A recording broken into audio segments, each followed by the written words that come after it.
Iran Israel যুদ্ধ যখন বিশ্বের শ্বাস বন্ধ করে রেখেছে, তখন যুক্তরাষ্ট্রের প্রেসিডেন্ট ডোনাল্ড ট্রাম্প দাঁড়িয়ে আছেন এক ভয়ঙ্কর সন্ধিক্ষণে। তার সামনে এখন 3টি পথ, আর প্রত্যেকটি পথেই লুকিয়ে আছে বিপদের ছায়া। তিনি কি নেতানিয়াহুর চাপের কাছে নতি স্বীকার করবেন, নাকি মধ্যপন্থা নিয়ে নিজের অবস্থান রক্ষা করবেন, নাকি নিজের রাজনৈতিক সমর্থনের দিকে তাকিয়ে পিছিয়ে আসবেন? চলুন এক ঝলকে দেখে নেই ট্রাম্পের সামনে খোলা সেই 3টি রাস্তাকে, যেগুলোর যে কোনোটি বিশ্ব রাজনীতিকে বদলে দিতে পারে। 1. নেতানিয়াহুর চাপে সংঘাতে ঝাঁপানো, যুদ্ধের আগুনে নিজেকে নিক্ষেপ করা।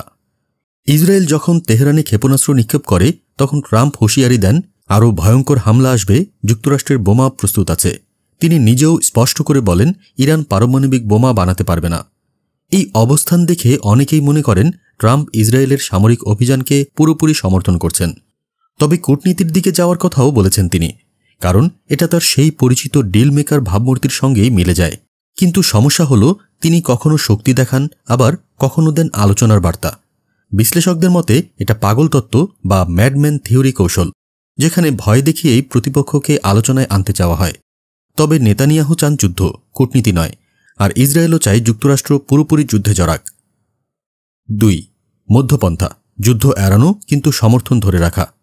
ট্রাম্প বলেছেন, ইসরায়েলের হামলায় যুক্তরাষ্ট্র সরাসরি জড়িত নয়, কিন্তু বাস্তবে যুক্তরাষ্ট্র ইতিমধ্যেই ডেস্ট্রয়ার ও মিসাইল প্রতিরক্ষা দিয়ে ইসরায়েলকে রক্ষা করছে। এই সীমিত জড়িত থাকার কৌশল হয়তো ট্রাম্পের এক কৌশলী মধ্যপন্থা। তবে নাম প্রকাশে অনিচ্ছুক মার্কিন কর্মকর্তারা বলছেন, ট্রাম্প আয়াতুল্লাহ খামেনির ওপর সরাসরি হামলার বিরুদ্ধে। অন্যদিকে নেতানিয়াহু বলছেন, খামেনির ওপর আঘাত মানেই যুদ্ধের শেষ। ট্রাম্প সেই পথে যেতে নারাজ, কারণ এটা তার রাজনৈতিক উত্তরাধিকারে বিপর্যয় আনতে পারে। 3. সমর্থকদের চাপ, নিজের পিছু হটা, যুদ্ধবিরোধী ভেতরের আওয়াজ।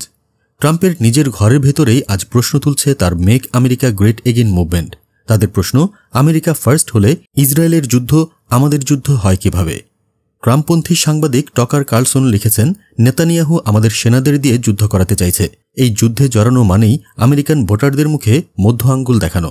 ট্রাম্প কি নিজেই তার সমর্থকদের এই প্রশ্নের উত্তর জানেন? মার্জরি টেলর গ্রিন সহ অনেক প্রভাবশালী কনজারভেটিভ নেতা এখন প্রকাশ্যে বলছেন, ইসরায়েলের যুদ্ধে যাওয়া মানে আমেরিকা ফার্স্ট নীতিকে বিশ্বাসঘাতকতা। এই 3টি পথ, যুদ্ধ, মধ্যপন্থা বা পিছু হটা, কোনটা বেছে নেবেন ট্রাম্প? একটাও সহজ নয়, একটাও নিরাপদ নয়। আপনি কি মনে করেন, ট্রাম্প কোন পথে হাঁটবেন? বিশ্ব কি আরও একটি ভয়াবহ যুদ্ধে পা রাখতে চলেছে? কমেন্টে জানান আপনার মতামত। ভিডিওটি শেয়ার করুন, সাবস্ক্রাইব করুন দেশজগৎ নিউজ, আর সাথেই থাকুন, কারণ বিশ্ব রাজনীতি বদলাচ্ছে আর আমরা তুলে ধরছি সেই প্রতিচ্ছবি।